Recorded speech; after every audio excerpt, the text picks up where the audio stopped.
Hey, welcome in, everybody. Tuesday night Texas football live stream on the On Texas Football channel. Here we go. We got a lot of conversations to be had. Look who it is: Jeff Howe, CJ Vogel, Rod Babers, and you guys. As we got conversations to be had. There's scheduled conversation about the Longhorns. Some big news dropping here in the last 60 to 90 minutes, which we'll talk about coming up. We've got a very special guest to talk to here tonight, here on the On Texas Football live stream. A commitment that we're going to talk to, which we're excited about. Also, all of your super chats and conversation, NFL mock drafts with the combine now a couple weeks out in the NFL. Guys, how we doing? Rod, CJ, Jeff, ready to talk some Texas football?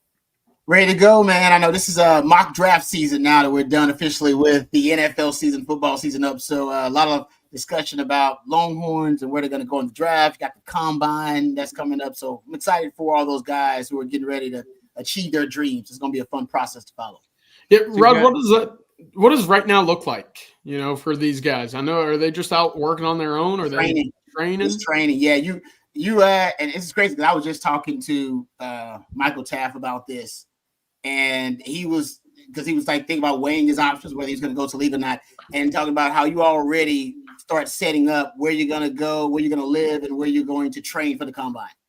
And I think he was thinking about going out to the West Coast, to train, but obviously he's coming back to University of Texas. But you get that stuff like even before you officially declare. You are already talking to representatives like, hey, because I trained up in New Jersey.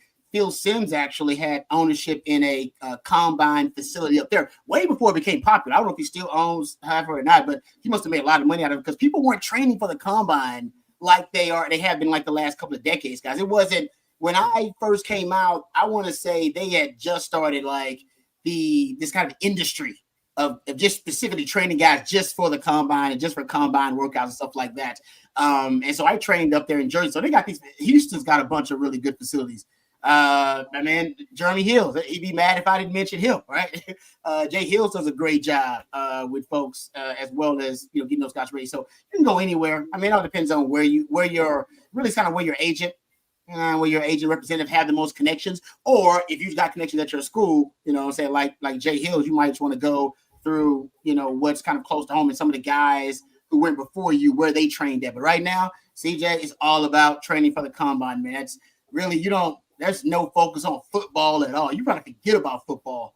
Honestly, this whole off-season pre-draft process, there's not a lot of football involved until you get to the visits, and then you get to the actual combine, and then coaches have visits with you. They ask you about, scheme and, your fit and then like specific plays they put up and they want you to get on the dry erase board. For the most part, man, right now it's like track training. You go back to like track where it reminds me a lot of track and field workouts where it's just training. So you can peak at the right time, right? Remember Xavier Worthy talking about that? He's like, I want to peak. Remember he said I could have run a 4.2 something at like doing his workouts, but he was like, my coach is always like, nah, we don't want you to peak right now. You need to peak at the right time. That's what track is all about. That's what combine training is all about. Yeah, that's like Eddie Reese stuff on the swimming pool. Peak at the right time. And as you said, Rod, it's not even about football. It's about position-specific drills. And this, the combine's marketing. I mean, you're looking to market yourself at your highest level. The 3 or 4 years of tape are in the barn. I mean, they've got all that. They've got all the video and the scouting they need on that front.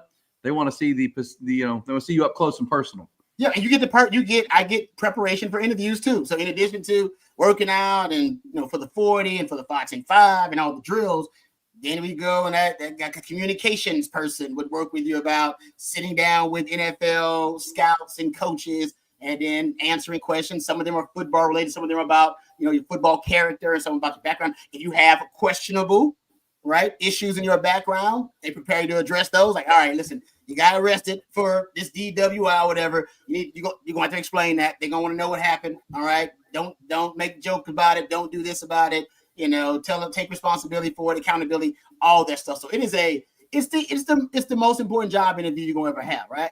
So it's also the most absurd job interview. Unless you're a CIA agent or something like that, you might go through a crazier interview process than the combine. But other than that, I can't see any interview process being as absurd as it is. I did take the Wonderlic. I don't know. I'm sure CB's gonna find it for me too and send it to me. I'm not sure. I don't remember what I did in the Wonder Lick, but CB forgot. And by the way, they don't even do the Wonder Lick anymore, right? They don't even. Nope. They push that to the They side. move on to cognition and all kinds of. And remember, that cognition test, it has now been ousted as well. And it was because of CJ Stroud, remember? Yeah. Stroud, bad, whatever. I think he had a bad score on that test. And I guess his rookie season pretty much put to rest any fears about his skill set and being able to translate to the league. So the cognition test, it didn't take off like they thought it would for the Wonder Lick. So I don't know what they use now. Maybe it's still the cognition test, but nobody takes it seriously. But my point is, you also get prepared for that too. They got a guy that now it's not a Wonder Lick, but I'm sure whatever test it is, they'll come over and then they'll give you a simulated test. You go through everything. They almost took me through a simulated combine, basically, just so you won't be too overwhelmed by the moment and all that kind of stuff. So that's what all these guys are immersed in now. It's sad because it got nothing to do with football, but that's the process. Yeah, Rod, you were talking about when you came out in 2003, the first guy really, you go back to the 95 draft, so we're only 30 years into this. Mm-hmm. Mike Mamula was really the first guy. That's a blast from the past you probably haven't thought of in about 20 years. But Mike Mamula was really the first guy that specifically trained for the combine. Yeah, good point. Trained for the 40 and the vertical and the bench, and he went and blew up the combine. Basically went from like a mid-round guy to a top 10 pick just based on the combine. He's a pretty average player at Boston College. So when you came out, Rod, you're right. There wasn't really what it is now. I mean, that's how I knew Matthew Golden wasn't coming back, because I'd heard at the Cotton Bowl he'd already signed up, registered at the Performance Center in the Metroplex, and it was like, yeah, he's signed up with the intent that he's not coming back to college. So we pretty much knew Matthew Golden was gone at that point. But to your point, Rod, when you talk about guys having to deal with uncomfortable questions, I remember when Jordan Hicks came out in the 2015 draft. Yeah. He had that deal at the Alamo Bowl where when he was the year he was injured, he got sent home. Teams asked him about that. And I asked him about it. I said, what was that like? He's just like, wasn't fun. I can tell you. and Jordan's had a great NFL career and still catching checks double-digit years in the league. But yeah, it's man, if you, I don't know, if you did something like, toilet paper at a teacher's house or something in private and covert ops in high school, like they're going to find out about it and ask you about it. Yep. They have investigators that literally used to work for, either different police organizations or actually work for the FBI. Yeah, they actually, the NFL's, talking about a $20 billion a year business, they can afford to do it. And so you're right, they'll find the dirt. If there's dirt on you, they will find it. They'll find it. Yeah. Mike Mamula, case study. Because, obviously now they've kind of evolved they try to take what you see at the combine. Does that match the tape? Have we seen that on the field yet? I mean, does that actually equal what we saw for 3 or 4 years in college? Let's go revisit that, because you can kind of change some opinions, but it doesn't swing like it did 30 years ago with the Mike Mamula that dramatically. But Longhorns could have as many as 12, 13 guys there. Maybe we'll see how many get invited to the combine coming up with, maybe 3 offensive linemen, 3 defensive linemen. We'll see. We look forward to the coverage coming from Indianapolis. Roger, Wonderlic Store is not on the site. Thank you for that. It's been deleted. They crush. That's a good thing. That's probably a really good thing, guys. Really good thing. Hey, before we get into some schedule talk, because there's some breaking news here, at least some developing news here this evening on a Tuesday night on the live stream. CJ, tell us who we're going to talk to here coming up as a special guest, and then we'll get into the schedule. Yeah, we're expecting to hear from the newest Texas 2026 offensive line commit, Max Wright. Of course, we're coming up on a week since he made his decision. And of course, we're really excited to get to hear from him, why he chose the Longhorns, how his junior day went, and hopefully, we'll get to hear a little bit about who he's going to have his eye on in terms of who will be joining him in this Texas 2026 class. But that'll come up in about the next 5-10 minutes, hopefully. Cool. Looking forward to talking to Max. That'll be fun. A future Longhorn here on the On Texas Football Channel. Hey, Matthew, can we look at the tweet from Chris Conti here that has dropped in the last couple hours about the schedule? This is from his, CDC State of the State newsletter that comes out every Tuesday, and said, one update for your calendar, folks. Our home football game with Sam Houston State this fall is moving up a week to September 20. Originally scheduled for the 27th, will now be played a week earlier, closing out our non-conference schedule. That includes road games at Ohio State and home games with San Jose State, UTEP, Sam Houston State. We'll have a bye week the weekend of September 27th, then open SEC play at Florida October 4th. So there we go. So you get the Ohio State game, then your non-con games ending up with the Sam Houston State game, and then Florida at Gainesville, October 4. We now know that officially as far as the Texas schedule goes. Guys, your thoughts? I think it's huge. I think this is one of those things where you look at the start of the Texas season, you get Ohio State, you get to get an idea of who your guys are, and then you get to truly get 3 more opportunities to fill in that rotation, to fill in some of those holes that you might be looking at. Get a day off, get a week off, recoup, and then start your SEC schedule. On top of that, Florida will also have a bye week that week before hosting Texas, and they're coming off of playing LSU and then Miami. So a little bit different for them, but in that same sense, for them to have those 2 games, have an off week, and then go into Texas. Texas now on equal footing in that regard. Will have the same, allotted time off or time to prepare for a trip to Gainesville, which is not going to be easy. And if I can anticipate a night game on this schedule in the conference, I think it's going to be this one. When you start looking at Lagway, Manning, the headlines, can Napier continue to keep this train rolling, really continue to keep his neck and head above water, which he actually turned into having a pretty solid 2024 season. I'm excited to see what that game looks like, but to have that week to prepare and rest up before SEC football play, that's key for me in terms of this one. Go ahead, Jeff. Yeah, because I look at the schedule, CJ, of Florida, like you said, it's not just those opponents. They're in Baton Rouge, and they go to Miami. Now, I know they'll probably have the attendance in their favor when they go down and play Miami at their stadium, at the Dolphin Stadium. But the sample size is going to be bigger on DJ Lagway by the time you get to that game. So I think the extra week that defensive staff has to prepare for Lagway that they otherwise wouldn't have, that to me, guys, I feel completely different about that game now than I did before this news came out. That was one that I looked at as that could be a loss just because the cumulative weeks, and then you open at the Swamp and that fan base is going to be energized with Texas coming in. Now you get that extra week to prepare, to catch your breath a little bit. Yeah, I feel much better about Texas going down there now than I did before. Well, and that calendar, Rod, would mean you get the bye week, then Florida, then you get Oklahoma the next Saturday, correct? That's what that's the Saturday for OU. Yeah, you're right. That's exactly right. Last year we had Oklahoma and then Georgia. Now it's Florida and then Oklahoma. That'll be interesting too, and a new challenge. So obviously Sark and the staff have broken it down into phases. You can now break the same kind of thing, right? The phase 1, which is training camp through the first 4, bye week, and then you're probably prepping for Florida, as Jeff just said, with the extra time. You have a lot of film on them based on their first 4 games to get ready, but you can't forget about what's going to happen in Dallas the following Saturday. Coach Brown used to like to break the season up into different segments in seasons too, and usually the Oklahoma game. I think Mac Brown used to always kind of break it up around Oklahoma game because, and his thought process was actually right, that it's such an emotional game that win or lose, it feels like you're starting another season afterwards.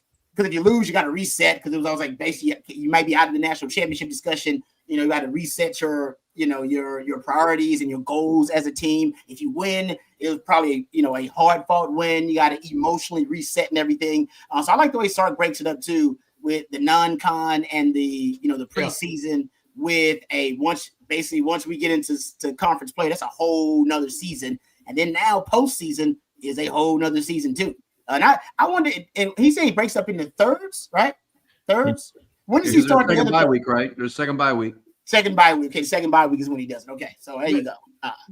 That was going to be the point that I kind of brought up next. And Matthew, I don't know if you can bring up the Texas schedule itself, but this year with the way that it's kind of shaken out, you're going to have 5 games in what is that tier 2. And I think that's going to be perfect. Keep that team energized. Say, hey, you got to go 4-1 at the worst. You'd like to go 5-0 because look, and we're getting it pulled up here. Matthew, thank you very much.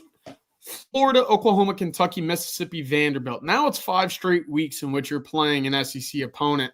And that's typically a pretty tough slate until you look at, your final 3 games are at Georgia, at home against Arkansas, at home against Texas A&M, emotional games, all 3. That's going to wrap up the season. You're going to have some type of juice, some extra kind of conditioning in the tank to come out of that second bye week and say, okay, phase 3 is here. Let's get this thing rolling. Let's get to phase 4 on a hot note, because those are going to be 3 really tough games to wrap up the season with, in my opinion. But phase 2 with 5 games, whew, that's a lot.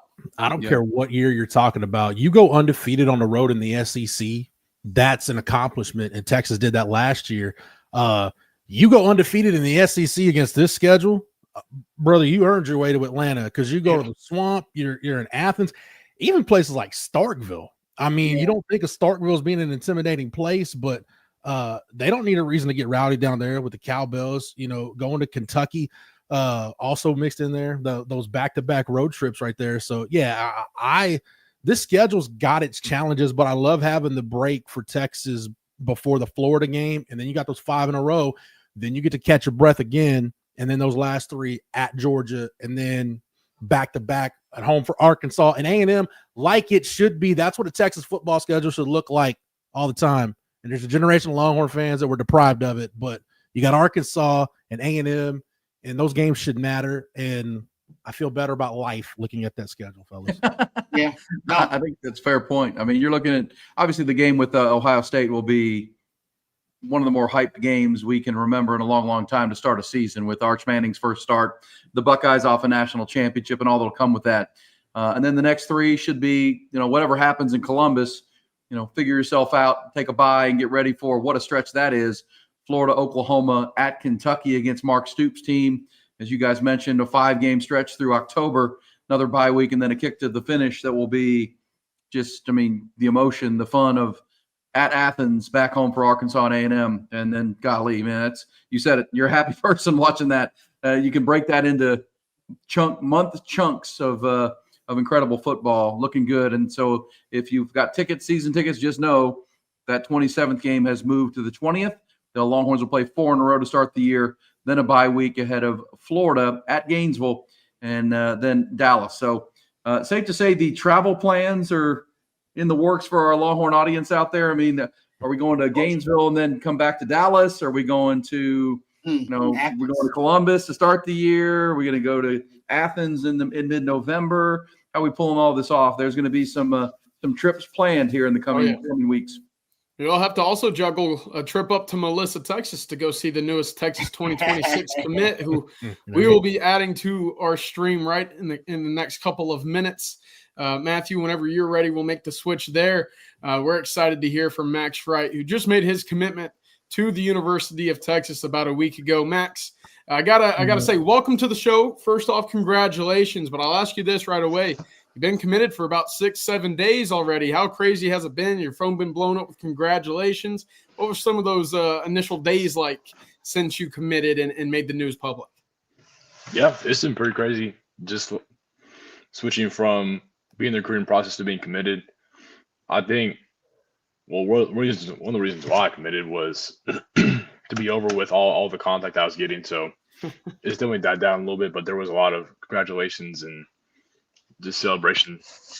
If you don't mind me asking, what was it about Texas? What was it about Coach Flood that, it's only February and you've been up to Texas several times now, but you said this is where I want to be. This is the school for me. I'm going to make it public now.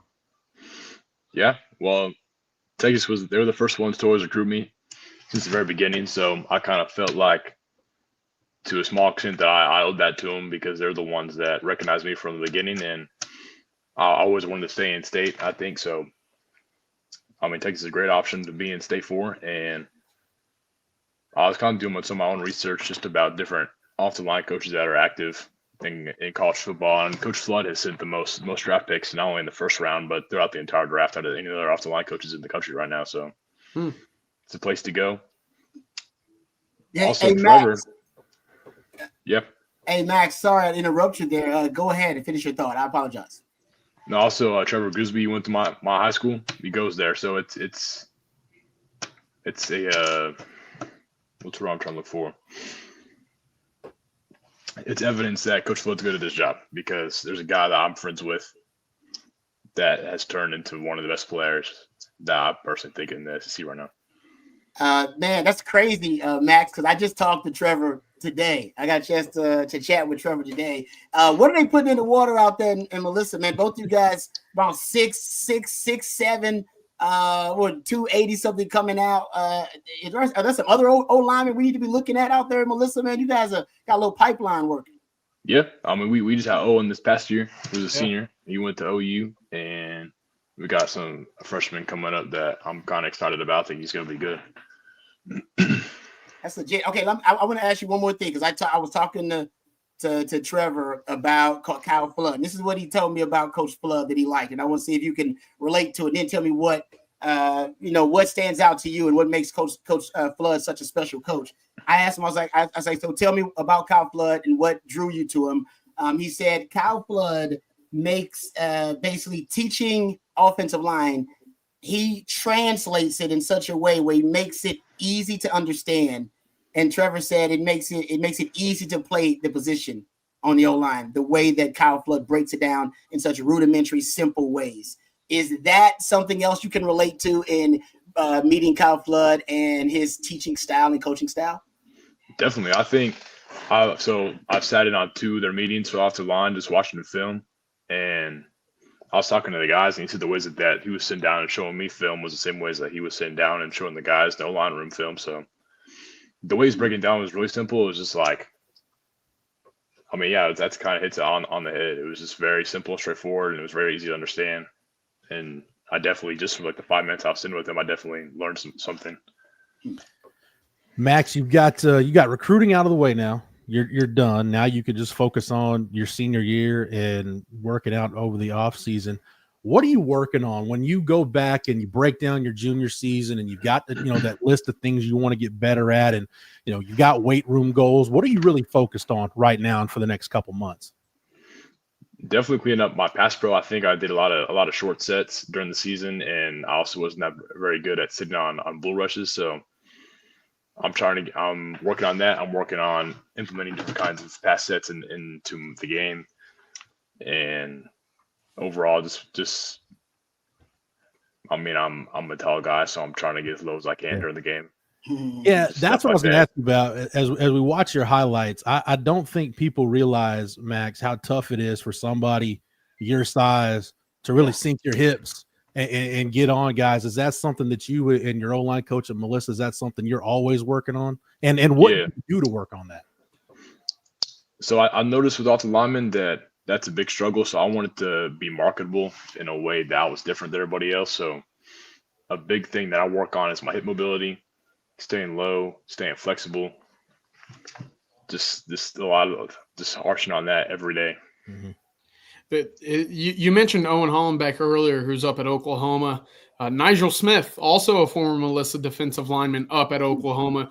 It's you and Trevor down here in Austin. I mean, what is it about Melissa that is just producing guys that are going either side of the Red River?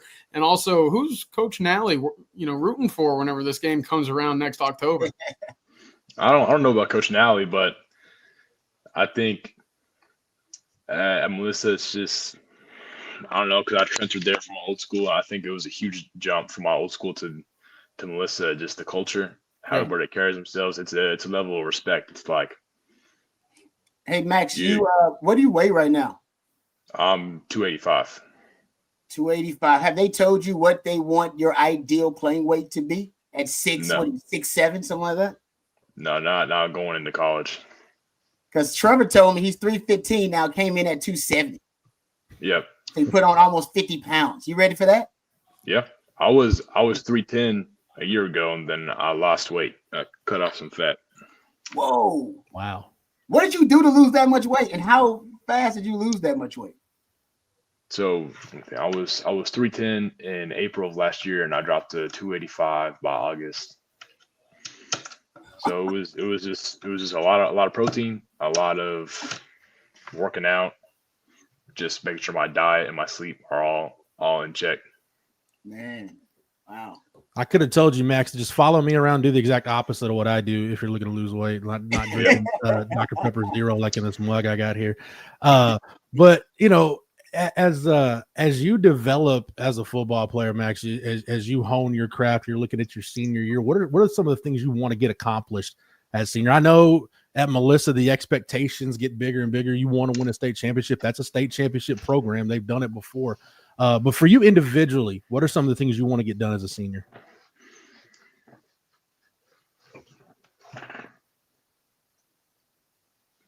I'd want the guys around me to get better. I mean, I already got my future set up, and I think it would be selfish to want any more than what I already have. So I just want the guys around me to succeed. I want the coaches to succeed. I just want to have a good last season. I want to make the guys that are going to be coming up behind me to be the best they can whenever I leave. That's a heck of an answer, Max. I appreciate you joining us. I got a couple more questions for you. One real quick. When did you know you were going to be 6'6", 6'7"? Did you know pretty early that you were just going to be head and shoulders above everybody else? I guess. I mean, whenever I was a kid, my doctor always said I was going to end up being pretty tall. So it must be nice. Yeah. Must be nice. And I'll go to the chat for this one from Arrow Kits. Are you doing any track or field this year? Are you throwing? Or you running the 100? What do you got lined up this year? No, I'm in not. The spring? No, I did shot put freshman year, and that's the one time I ever did track. And now I'm purely just focusing on trying to get better at football right now in the off season. Good deal. Yeah, no coach ever grabbed you and tried to put you on the basketball court, Max? I actually didn't make the team. I tried out in middle school. I was like 6'4" in 7th grade, and I did not make tryouts. So that's where my basketball dreams ended. That's a great story. That's great. That's good stuff. Well, all right, Max, I'll let you get going. Rod, Jeff, y'all have any other final questions before we let Max out of here? No, man. Max, thanks for the time, brother, and best of luck to you, man. I can't wait to see you on the 40 acres, brother. It's going to be great. Thank you. Just one for me, Max. When you looked at staying in state and you looked at Texas being an option, how much did being able to stay in the state yet compete in the SEC, did that make a difference for you at all? For sure. I think one thing that really helped eliminate a lot of the Big 12 schools in the state was just the competition I was going to be facing. So I want to face the best competition that I can to make me better. And I think that definitely helped narrow down my decision. Well, there we go. Max, thank you very much. And once again, congratulations on your commitment to the University of Texas. Tomorrow will be 1 week, so I'm sure you'll be celebrating with cake and poppers, whatever you can to celebrate at home once more. I'm sure we'll see you around the 40 acres from the spring and up in Melissa for your season up in the fall as well. All right. Thank you. Thanks, Matt. Welcome. Wow. Didn't make the basketball team. Shocked. I was shocked. I'm like, coach, if this that coach, I didn't know how good that team was. And you don't just need a big man in the middle, another big body in the middle, hands up. You know what I mean? Hogging the paint. Come on. Especially in middle school, you just got to stick your arms up and grab a rebound. Like that's it. That's it. Hey, I bet that big boy was so uncoordinated. I bet he was fun. Hey, they got to learn. All you got to do is put your hands up. It's it. Put your hands up. 5 fouls. Put your hands up, man. What a quality young man right there. And that's what the Longhorns can continue to bring. Thank you to Jerry Hamilton for setting that up for us on the On Texas channel. Good to meet those guys ahead of even their senior year now. But the Kyle Flood conversation is interesting. I mean, it's now becoming, the pipeline word gets overused sometimes, but the word is out. He's talked about Trevor Gooseby. Guys want to play for Kyle Flood. I mean, obviously, Pancake Factory helps, Rod, guys, and Jeff. Your offensive line was your position. But they want to be developed and they want to learn to play the game the right way for a future beyond even playing in Texas. Yeah, no, it's. I actually talked to Trevor Gooseby earlier today, and he said same thing. It was all Kyle Flood, and I was like, "Why did you come to Texas? What really was the overwhelming factor in your decision?" And he just talked about how Kyle Flood, as a teacher of the game and as someone who is now known, nationwide as a guy that can develop O-line talent, that it was Kyle Flood making him feel real comfortable. Yes, he loved Texas and he loved the academics, but it's a guy that wants to play at the next level, and he attributes his success, most of it, to Kyle Flood's development. And I think this young man here kind of echoed the same sentiment, and a lot of props being given to Kyle Flood by these O-linemen. I love the fact too that starting with this draft, we won't have to talk about, hey, it's been over 2 decades since Texas had a first-round draft pick on the offensive line. After this draft, I'm glad that I don't have to say, hey, I was a senior in high school the last time Texas had an offensive lineman drafted in the first round. That's when Mike Williams went 4th overall to the Bills. So what Kyle Flood's done, I think the prime example, I know we look at Kelvin Banks, and Kelvin's going to be a first-round pick and should play pro ball for a long time. But I think the essence of what Kyle Flood can do, go watch Christian Jones tape in 2021 and then go watch him towards the end of 2023. There were times in 2021 where Christian Jones looked like he couldn't walk and chew gum at the same time, and he ends up being an NFL draft pick by the time he leaves. So the fact that Kyle Flood got him from point A to point B in 3 years, that says all you need to know about Kyle Flood as a developer of talent. Yeah. And, it was one of the first guys Sark brought with him. Obviously, Sark took him to Atlanta when he was the offensive coordinator there in between stints at Alabama, believes in it. And obviously, we just watched the Super Bowl lines of scrimmage, pretty darn important. And won't be lost on Longhorn fans, CJ, that, the combines in a couple of weeks.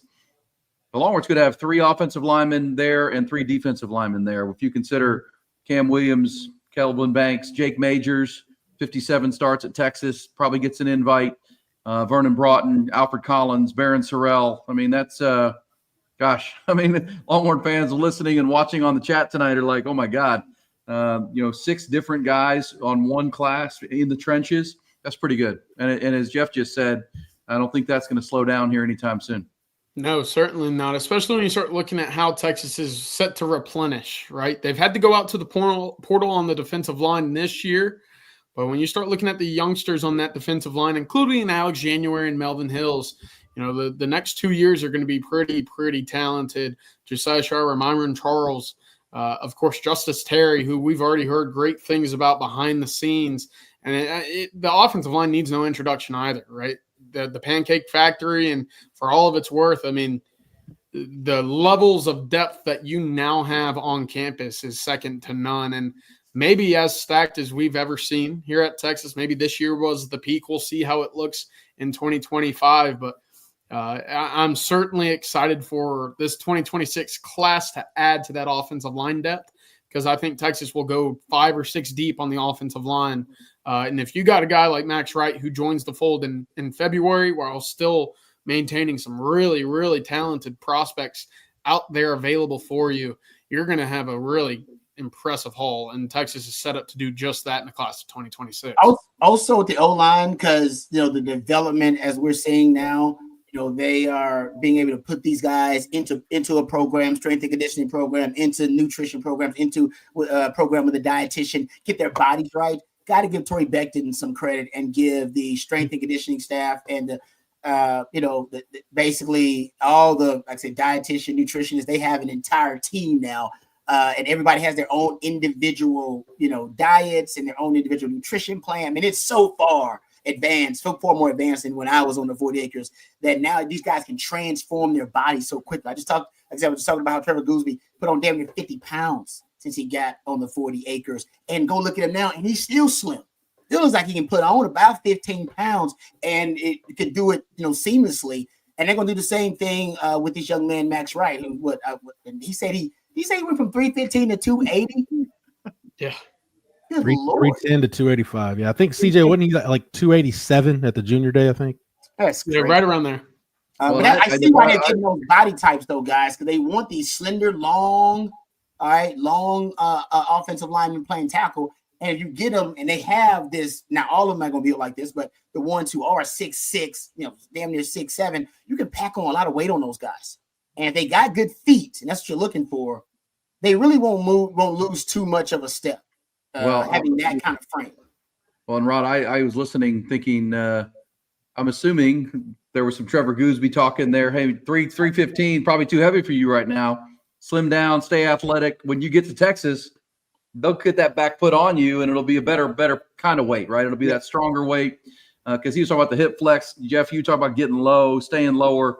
That's what Torrey Becton comes in. Okay, Kyle Flood needs him to be better in this. We need to get a better hip flex. We got to make this targeted. He's got to be better in this role. He's a tall guy. Those are the kind of, and that comes with coaching continuity, right? The strength coach, the offensive line coach, the staff, they've stayed together. So these things can work hand in hand. And now you're looking at it when they're 16, 17 years old. Hey, let's get this guy in here. We can get good weight on him. We don't need him to be 315 and pudgy. We need him to be lean and mean, and we'll teach him and put the weight on when he gets here. I think, and this is what another thing that excites me about Arch Manning taking over is the threat of the quarterback run game. Just the defense having to account for that extra hat. Yeah. That'll help the offensive line because with Quinn, you can account that extra hat to stopping the running back or to get a run fit in a certain spot. Now you got to have somebody account for the quarterback, because if you don't, Arch can pull the ball and take it off, and instead of where Quinn may make it a 10-12 yard gain, that's a 50-60 yard touchdown now with the ball in Arch's hands. So I think the change in the offense will help this line. My thing with the offensive line is the next step for this group under Kyle Flood. We saw the feast or famine nature of it. We saw them look dominant at times, but then the drop off was steep. Can you get to the point where consistently throughout a 12-game regular season and then a postseason, can you get it to where you're consistently able at key moments in a game to dictate the terms of the game? If you can do that, now you're talking about an offensive line you can go win a national championship with, because then it matters, right? Regardless of opponent, whatever, even if you're playing an elite team like an Ohio State or a Georgia, whoever, we know, hey, at some point our offensive line is going to be able to impose their will on this opponent. Just at what point in the game is it going to happen, and will we be able to take advantage of it? So I think that's the next step for this group, is just to consistently be able to count on stretches where they're going to hold their own. Yeah, dominate. Rod, we're getting to the there's an NFL mock draft out from NFL Network today, which is 90 picks deep. It's 3 rounds, and it's pretty good for the Longhorns. Big picture. We'll talk about that here in a minute. And I'll say there's one pick in there that they're projecting that if it happens, it almost would be unfair, in my opinion. We'll get to that. But Rod, tell them about Andy Ludicky and what they're bringing to our live stream, our partnership. Can't thank them enough for the On Texas Football partnership. Certainly right about that, E. I appreciate it. If you're looking to diversify, you may be someone like me that has their hands in multiple businesses. Well, our friends over at Andy at myperfectfranchise.net, they can help you diversify by finding you different businesses that can fit your time allotment and your financial goals. If you've been stuck in the corporate rat race with no weeks, basically with 2 weeks PTO and no control over the money you can make or your schedule in general, call Andy today and he will take you through a process to help you find a business that will fit your skill sets and your financial goals. They understand franchise ownership isn't for everyone, but if you have a desire to take control of your financial destiny, give Andy a call today, 404-973-9901. That's 404-973-9901. Or you can reach out to him via email at andy@myperfectfranchise.net. That's andy@myperfectfranchise.net. Thank you very much to Andy Ludicky and his team for being a part of our team here at On Texas Football. All right, Matt, do we have that on the NFL Network chat or draft that it was out? I know Blake Monroe from Coffee and Football put it out today on a tweet about the Longhorns that have been it's a new 3-round mock draft with they have Cam Ward going number 1 overall to the Tennessee Titans. You guys good with that? Tennessee, Cam Ward, would you think that's the number 1 quarterback in this draft, big picture, before we get to the Longhorn side of it? Or is there a Shedeur Sanders love, or what do we think about that? It's him or Shedeur. I'll be honest. I'm a Shedeur fan. Yeah, I like Shedeur too. I like Shedeur a little bit more than Cam Ward. Look, just given the idea that the pockets that he had to deal with at Colorado were as bad as they were, I think, and again, it could very well still be the case at the next level. But I loved what I saw in terms of putting the ball where it needed to go, on time, in rhythm.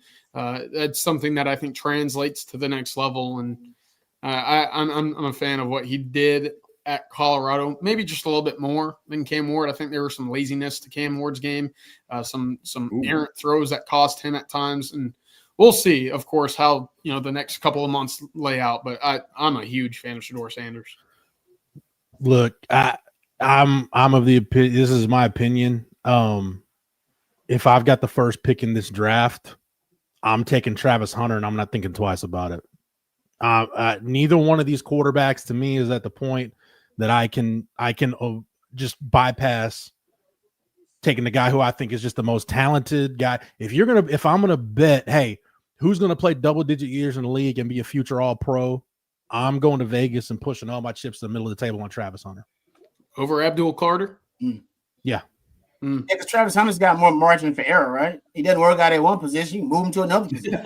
You can move him like if you don't work out at wide receiver, put him at corner. You don't work out at corner, put him at safety. I got like 3 different chances for him to be a bust. So I agree. I think he might be the safest of those picks, Jeff. I'm with you. Ultimately, I might trade down if I got the number 1 pick. I agree. Oh yeah, I would try to do that, but I don't think anybody's gonna. I don't think. Yeah, it's not. That's not. To your point, guys. There is not a sexy enough, like, I guess, blue chip out of these prospects, right? There's somebody that's willing to trade their entire draft away or a huge draft haul to get that number 1 pick. I don't know who it would be. It's not a Caleb Williams or an Andrew Luck in this draft. No, it's not one of those guys. So, all right. Well, I don't know if we have the NFL Network tweet. There we go. Here's Blake Monroe from the Coffee and Football. Dropped a new 3-round mock draft. 8 Longhorns made the list, and so 11 for Kelvin Banks is interesting. 49ers, that'd be a good spot for him on an offensive line that needs help. Jeff also, he could be the heir apparent to the great Trent Williams at left tackle. Big picture. I'm a Texans fan, so I don't want Jahdae Barron anywhere near the AFC South. So I hate that pick to the Colts. I don't like that at all. How about the Browns and Quinn Ewers, guys? How about the Browns and Quinn Ewers? I know. Kevin Stefanski will back calling plays. That'd be like that's essentially the first pick of the second pick of the second round right there. It'd be good for him because they don't really have a future quarterback. Strangely enough, I mean, they have Deshaun Watson there, but as you know, he is no longer really considered to be the franchise quarterback there. He's kind of looking for a reason and a way to move on from Deshaun Watson right now. Who knows how the Myles Garrett things work? Yeah, they may be starting over. Period. Everything pretty soon, and their team is loaded. I just don't know if they have the development in place. At the top in their personnel department and with the coaches to develop a guy like Quinn. And I think with the Browns, he may get kind of lost in the shuffle with the reshuffling of things there. Yeah, when you talk about young quarterbacks going to favorable situations, I don't know if the Browns have been or ever will be one of those favorable situations. Again, I know they added Jerry Jeudy, but they trade away Amari Cooper. You don't have what pieces around him. Cedric Tillman's the number 2. I couldn't name. Was it David Njoku as the tight end? The one thing they have going for him right now is, hey, at least you got a somewhat healthy Nick Chubb, and Jerome Ford showed some sort of life again this year. Other than that, man, to be a quarterback in Cleveland, that to me would just be like being a star wide receiver in a triple option option. Well, between the Jets, Bears, and Browns, the 3 franchises you do not want to go to as a quarterback. It's just historically, you just don't.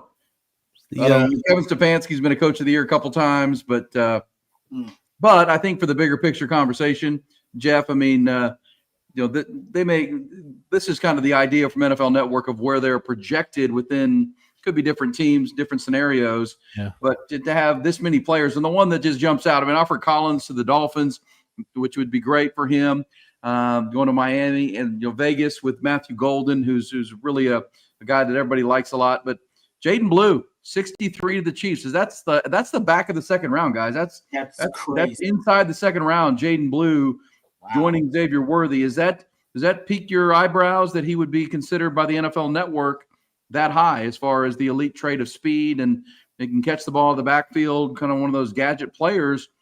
I think that's going to, 63 is back of the second round. They assume he's going to run a ridiculously fast 40 to him, I think. Yeah. So, like he's going to run like 4.2s or low 4.3s or high 4.2s, right? That's the only way a running back's going to get drafted that high who wasn't a bell cow running back. I agree. With ball security issues. With ball security. And that's not me trying to knock Jaden Blue. I mean, that's the truth. I would be if Jaden Blue goes on day 2, then he blew up the combine. Killed it. Yep. He had what Xavier Worthy did last year. That's going to be Jaden Blue's combine this year. If that happens. Yeah, the best thing for Jaden Blue is the success that we've seen recently of Jahmyr Gibbs, and they're not the same running back, but they have similar traits, right? Just a guy that you get the ball out in space and you say speed will take over the natural instinct part of the game. Is there enough in between the tackle success? Well, if you can find a complement like a David Montgomery, you don't necessarily need it. And I think that's why, when you look at the Chiefs, Can Pacheco be that guy for you? It'll be interesting. I did a very similar kind of practice earlier where I kind of found the most ideal NFL situations and spots for all of these guys earlier today on Texas Football. I actually had them going to Cleveland, as we talked about how bad of a situation it is for a quarterback. Well, look, you got Jerome Ford, you got Nick Chubb. I wasn't expecting him to go 63rd or anything like that, but if you can find a place where you can be a nice complement, a nice change of pace to an already established bell cow for Blue, I think that's the best way to maximize your potential early on in your career. I will say this: the Chiefs are slow. Like, I know they have Xavier Worthy, but that's why part of the reason they drafted him. They are a slow offense, actually. Like, go look at everybody other than X-Men are pretty slow. Like, their receivers are big and slow receivers, kind of possession guys. They don't have a ton of speed. So maybe that's it. That, hey, man, they just need more speed on offense overall. But, man, 63, that would be shocking because that would make him probably, guys, the third or fourth running back. Yeah. Right? Well, I mean, and Rod, I mean, to your CJ, when you say Tashard Choice, the NFL team is going to talk to him, and he coached Jahmyr Gibbs, so there's that connection at Georgia Tech. We'll see. That would be surprising. 63, got to get faster, but he does have that elite trait, and would probably mean he blows up the combine. The ability to create things in space as a complementary player. The one that scares me right here is the Eagles with the last pick of the second round, Cam Williams. I mean, come on now. We just saw them with the massive humans win the Super Bowl. Mekhi Becton, their right guard, is a free agent. Cam Williams projects to be one of those, ridiculous big humans. If the Philadelphia Eagles draft that guy, Howie Roseman gets Cam Williams at the last pick of the second round. Come on, man. Come on. With how they coach offensive line, how they develop offensive line. Jordan Maitai was a seventh round pick. I mean, their whole line has been drafted outside of Becton. That, to me, I mean, Cowboys fans hate it, but man, that couldn't be a better spot for Cam Williams to go to Philadelphia. Yeah, it pains me deeply that the Eagles are in the position they're in. But, I'm fascinated by – I'll throw Blue in there now. Those last four guys, Alfred Collins, Jaden Blue, Cam Williams, Isaiah Bond, the combine could – it's going to make or break Jaden Blue at this point based on this projection. But the stock could significantly rise or significantly drop for any of those three guys. I feel like Alfred Collins is going to go have a really good combine and get himself into that second round mix. Once people watch the tape and see, okay, yeah, he's got the verified times and jumps, and now he's got game tape to back it up. With Cam Williams, it's the same reason why I love Texas taking Max Wright, to go back to Max for a minute. Finding guys with the body and the tools that can legitimately play tackle at a high level. Man, I'll gamble on those guys all day because Rod, like we talk about, more often than not, man, if he don't work out a tackle, maybe I can kick him down to guard and he can be, a Pro Bowl caliber guard for me, even though it wasn't a tackle. I mean, I think people forget, you go back, this is a while ago, but, Robert Gallery was the number 2 overall pick as a left tackle. People like, well, he was a bust. Well, actually not really, because the Raiders kicked him inside the guard and he played like 10, 11 years at a really high level at guard. He just wasn't at that premier position. So the margin for error, Rod, I love the way you put that earlier. The margin for error to me with Cam Williams is pretty big because you can always kick him inside if tackle doesn't work out. It's a great point. Yeah, but I'm with you. He's a perfect Philly pick. Y'all know it too. Mm-hmm. He is kind of the perfect Philly pick. Guy with tremendous upside, hasn't reached it yet. And the Philly will get, that's how Roseman does, great value on the first contract with this guy. And if he's got to pay him, he will. But if not, they'll go find another one. They did the same thing with Ojimo, right? Ojimo was a young guy coming out in the draft. They got great value for that guy. So I just think ultimately Cam Williams is, because I believe that the number I went and looked at, I looked at the top 15, like highest paid right tackles and left tackles in the NFL. And if I'm not mistaken, it's like 62% of the 15 highest paid left tackles, 15 highest paid right tackles were from the draft. So that's one of those positions. The reason they're called premium positions, not only because they're the highest paid positions, and if they're the highest paid, you want to get them at a tremendous value and discount, you got to get them through the draft. So all your premium positions, they are prioritized and emphasized in draft because they're so expensive on the open market. and tackle is one of them. So I could easily see somebody going, no. He projects to be a starting, tackle in this league in about 4 or 5 years. Yeah, we might as well get him right now and start and expedite that development. We'll get 2 good years out of him value-wise, and then we can re-sign him cheaper because then nobody else, he won't be a top tackle by then. He'll just be one of the, good tackles in the league, and then we'll wait till he's great, and we'll have him on a second contract when he's a great tackle in the league. Yeah. And that's how they get the value. So I can see that with Cam Winston, because like you said, he's got all the measurements. I overlooked it. You just mentioned Mekhi Becton was another guy that was oft injured with the Jets, was a high pick as a tackle, and the Eagles, again, get value with him and kick him inside the guard, and he helps them win a Super Bowl. But I think, Rod, that mirrors kind of what we're seeing in college football. And CJ, we've seen this with the portal. Portal market for offensive line isn't great. It's never been a robust market.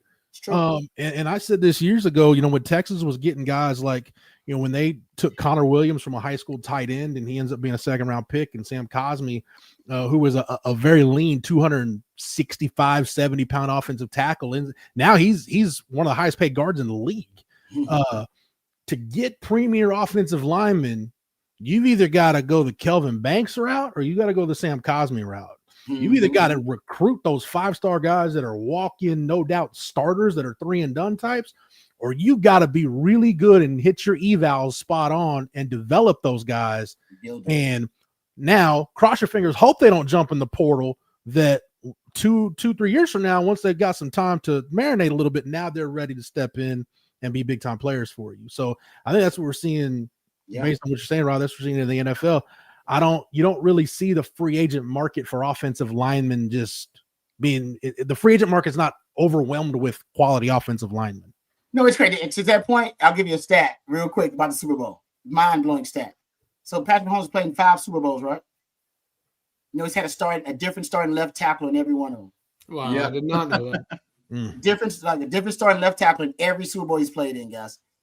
So even if the Kansas City Chiefs, they're having a little bit of trouble figuring out consistency at tackle. And that's one of the best front offices, like the second best. I think Howard Roseman and the Eagles are the best front office. I think they just surpassed them, but they go back and forth. That's the 2 best front offices in the NFL.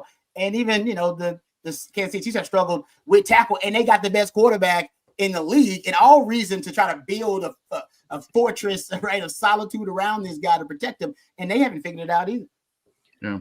Well, Rod, you used to say, and I've heard you many times talk about, if the Chiefs are getting a discount on Kelsey, a discount on Mahomes, Chris Jones, where are they spending it? I think it showed up in the Super Bowl, by the way. I think it showed up in the Super Bowl. They never really invested in left tackle, and that's why he's had 5 different left tackles, because that's a premier position that you have to invest in. But interesting to me.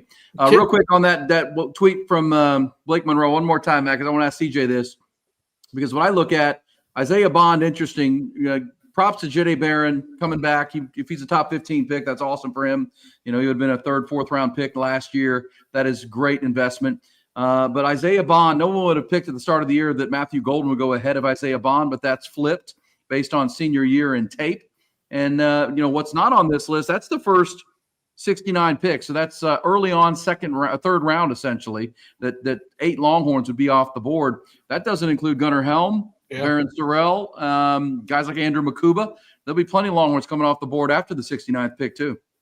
Yeah, there will be. And 2 guys that I think really helped their case was Barron Sorrell, right? Going to Mobile, balling out at the Senior Bowl. He won defensive lineman for the American team down there as well. He had a heck of a showing, and I think he's going to do very well in those draft interview processes as well. What's going to be interesting to your point about Isaiah Bond is, what is that track number that he runs at the 40, right? At the NFL Combine. Is that enough for some NFL guys to just kind of discard that second half of the season where he was not 100%? And I think that's going to be really interesting. And, Texas obviously got hit a little bit with the Adonai Mitchell news coming out of the pro day, coming out of the combine, is, he's got some extra baggage to him. Is that what happens with Bond again? But at the end of the day, if you go run 4.35, I don't think that's going to matter there. So a 2nd round pick for me for Isaiah Bond, it's not out of the picture.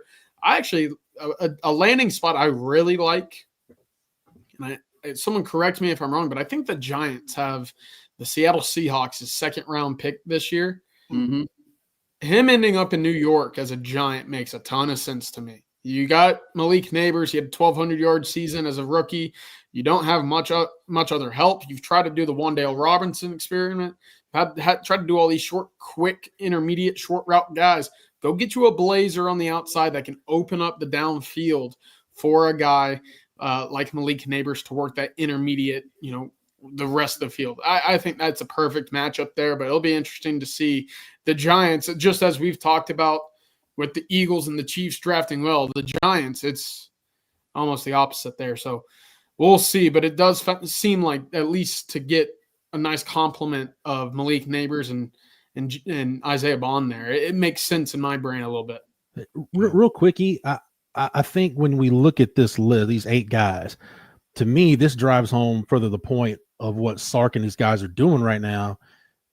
They're producing ball players. Like, these guys are going to the combine and they'll perform, but all these guys have quality tape. It's not just going to be combine numbers, or it's not going to be big time production not backed up by the combine numbers. Texas is putting out quality ball players that are going to do really well at the combine, that also we figure are going to interview pretty well. So I don't see this slowing down anytime soon. Rod, I'm just impressed with the caliber of pros Texas is putting out right now. I mean, we just talked about it with Cam Williams, right? The margin for error.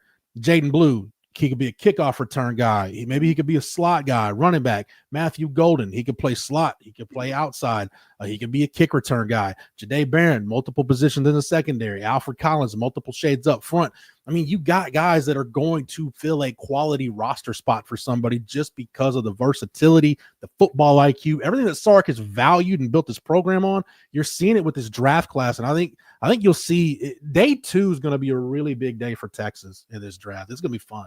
Yep, and I love that it's just, certain positions that are now starting to be almost brought back to life on the 40 acres. You talked about O-line, having a first-round drafted offensive lineman. Then Rod B was on campus last time that happened for Texas. That's a long time ago. Tight end, right? You've had tight ends now drafted in multiple years. You're going to have tight ends in the league. You're going to develop that kind of pipeline. So I think it's important that some of the positions that have been almost endangered species on the 40 acres in terms of guys being highly drafted players at those positions, now you're starting to see Sark really be able to maximize the talent of those players. So I'm with you. I think it's a new era in terms of the NFL's perception of Texas talent at the University of Texas specifically. It used to be, oh man, Texas is a great place to find great value because it's a lot of underdeveloped blue chips and talent there. Now they're looking at Texas as a place where Texas is maximizing the talent of a lot of players, and you're starting to see that now with the numbers they're putting on the draft. So you're right. I mean, Sark and staff done an incredible job. The missing element, always the missing secret sauce, if you will, of Texas football was always development. They just couldn't get back to it for some reason. When Mac left, Texas couldn't get back to consistently developing talent at every position. They are officially back there. They're developing the talent now. There's not a ton of wasted talent now in these position rooms at Texas. They're getting the most out of these guys. Can I give you a quick theory on why, Rod? Oh yeah. I think because Mac at the end, Charlie, and then Tom Herman, they didn't stick to their initial script. And I think most coaches intend, I'm going to not cut corners. I'm going to do it this way. But then you get to a point where, hey, I got to win games or I'm going to lose my job. Mm-hmm. So you start overlooking things. You start cutting corners. You start letting a lot of stuff slide in the name of being so hyper-focused on winning games. That's why usually the next guy that takes over the job, regardless of what the roster looks like, he usually inherits a cultural mess because the previous coach had to overlook a lot because he was just concerned about saving his job. Yes, and when he didn't, now the next guy's got a mess and you just kind of repeat that cycle. That's why I give Sark a lot of credit for, especially like with offensive line, they didn't cut corners. They could have gone to the portal and tried to, hey, do short-term fixes, but no, we're going to play the long game. Yes, you had help with NIL, but hey, we're going to do this the right way. We're going to be grassroots, homegrown in the trenches where it matters. And they've had to go to the portal for defensive linemen, but hey, that's just what you can do in college football today. So I think this goes back to just Sark following the plan. It goes back to something Pete Carroll told him. He said, when Sark was questioning, hey, do I follow my plan or do I, maybe do things how they've done it? And Pete Carroll told him something to the effect of, hey, okay, if you keep doing things the way they've done them, don't expect different results. Expect the same results. But if you change it and do it your way, maybe you change something down there. And I think that's a credit to Sark for sticking to his guns and doing it his way. Yep. 100%. Well, I think you said it, Jeff, about because like Jaden Blue, Isaiah Bond, those guys didn't have great years, but they're just too talented not to draft early. And this is when you're looking at NFL, that Blake Monroe tweet are NFL draft insiders from the NFL Network. So that's what they're kind of hearing out of the Senior Bowl into the Super Bowl. We haven't even been to the Combine yet. And that's the opinion of 8 Longhorn players in the first 69, because I think we all saw that, Makuba, Gunnar Helm, Barron Searles, probably better overall football players than some of those guys getting drafted earlier. That's where you want to be, where, they're already being talked about as a program where you want to just draft good football players, and they're going to be really talented as well. Let me tell you real quick about our friends at Allstate, our man Mark Saunders and the team at Texas Allstate, right there in Central Texas, right here in Central Texas, Williamson County, Travis County as well. He's the only insurance agent you'll ever need. Everything from your home, your car, your boat, your motorcycle, RV, ATV, all the things that you need to be insured. I always say on this broadcast on Tuesday nights, when you put your head on the pillow, is all of your stuff protected? If it's not, if you have any concerns, please make a phone call to Mark tomorrow and his team. 35 years of experience. You will put your head on the pillow every night knowing that you're covered for everything, for any type of situation. We've seen a lot of that, disasters and things recently. You don't want to make sure you're covered. Austin Round Rock area, give Allstate agent Mark Saunders a call in his office, 218-8571. That's 218-571. Ask yourself again, are you in good hands? More than 35 years of experience you will be. And you can talk some Texas football, Texas baseball firing up, Texas hoops tonight against number 2 team in the country. Mark Saunders is there for you all the time. 218-8571. You're in good hands with Mark Saunders and Allstate. All right, guys, great stuff on the draft, great stuff on the Combine that's coming up in about 2 weeks. Also, the schedule that's out, and as we get this going. Any super chats that we need to get to, Matthew, here about an hour into this conversation, as we're having some good chop it up conversations here. But we'll get to super chats as we get them. But guys, the conversation about the players, the development, the fact that they could have 11, 12, 13 players drafted again this year, which would be 2025 in 2 drafts, yet they're still preseason number 1, 2, or 3. That's pretty good. That's pretty good. That's where you want to be, right? Where you would think you would be diminished, but you can't take all these good players in the NFL and still be right where you. But their best teams feel like are more talented teams still seem to be on the horizon.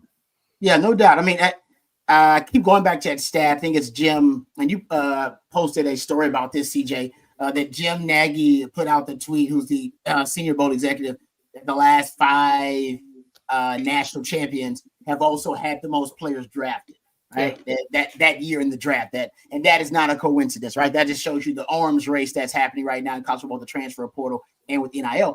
And I think for Texas, they're going to be close to that. They were close this year. I mean, look how many players they're going to have drafted. 11, 12 players. Ohio State's probably going to have the most with, 14 players, something like that. Last year they were in the Final Four, and Michigan had the most drafted. How many did Michigan have drafted last year? Were they 15? Something crazy. 15, yeah. 15, something like that. Yeah, they're 18 at the Combine, 15 drafted. Right. In Texas, how many players they had drafted last year total? Whatever, 10. 11 invited, 11 went, 11 drafted. You're close. You're right there as being the team that you're on the Final Four. You're close to being one of the top teams with the most players drafted. We can talk about other things about culture and scheme, and all those things do matter. But the way it's going now, college football, it is an arms race of talent. And now you've got to get the talent, but you got to develop talent. And Texas is on the right path to that. But we'll see. I don't know if next year is that year. It doesn't feel, if that trend holds, it feels like Texas will have the most players drafted maybe in a couple of years, and maybe not next year. So maybe next year is not the year if that trend does hold. But Texas is definitely on the right path. And what I love is that certain positions now, like running. You talk about Blue being drafted potentially in the first 3 rounds. I mean, think about what that does for Tashore Choice. back-to-back drafts with, multiple running backs drafted, and then having another running back, Jaden Blue, drafted really high in this draft, right? D-line, we talked about that. D-tackle, you've had, two in the last two drafts, two D-tackles drafted in each of the last two drafts. More Ojimo, congrats, he just won a Super Bowl. And then you got Coburn, and then Murphy, and then Sweat. So I just like that certain position, you're starting to get that, that tradition and that pipeline of talent. Where the NFL is like, all right, well, who's next over there in Texas at the wide receiver position or at D tackle? I know they got a dog or two. I know they got somebody. That's how we looked at Ohio State wide receivers are looked at like that. Ohio State DNs looked at like that. Or certain positions at certain schools looked at like that. And I think Texas is starting to get some of that reputation back, at running back, maybe at D tackle, maybe at wide receiver now. I think that's important because that helps you recruit. And guys want to be a part of that, man. Guys want to be a part of DBU. I was talking to Taft today about how guys have a lot of pride in DBU now coming back, and people look at University of Texas as one of the best DBs in the country play. It matters to guys. I'm glad it does. Premium positions, Rod, is basically what we're talking about. I mean, you realize Jadae Barron's going to be the first. He'll be the first top 100 corner Texas has had drafted since Curtis Brown. And Texas hasn't had a first-round corner since Aaron Ross. Damn. Yeah. Wow.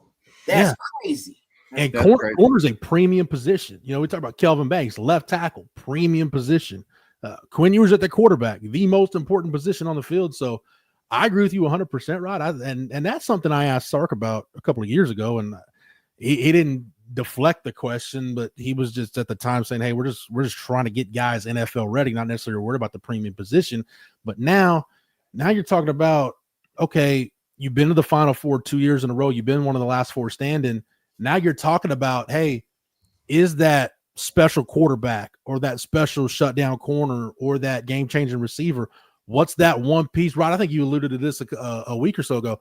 What's that one piece or one thing you're missing that can give you that edge? Maybe it's not a schematic edge at this point. Maybe it's personnel, and maybe it is Arch Manning. Maybe it's Ryan Wingo. Maybe it's Colin Simmons. I don't know, but we're talking about guys at premium positions that could be the reason why Texas takes that next step and plays for a national championship now.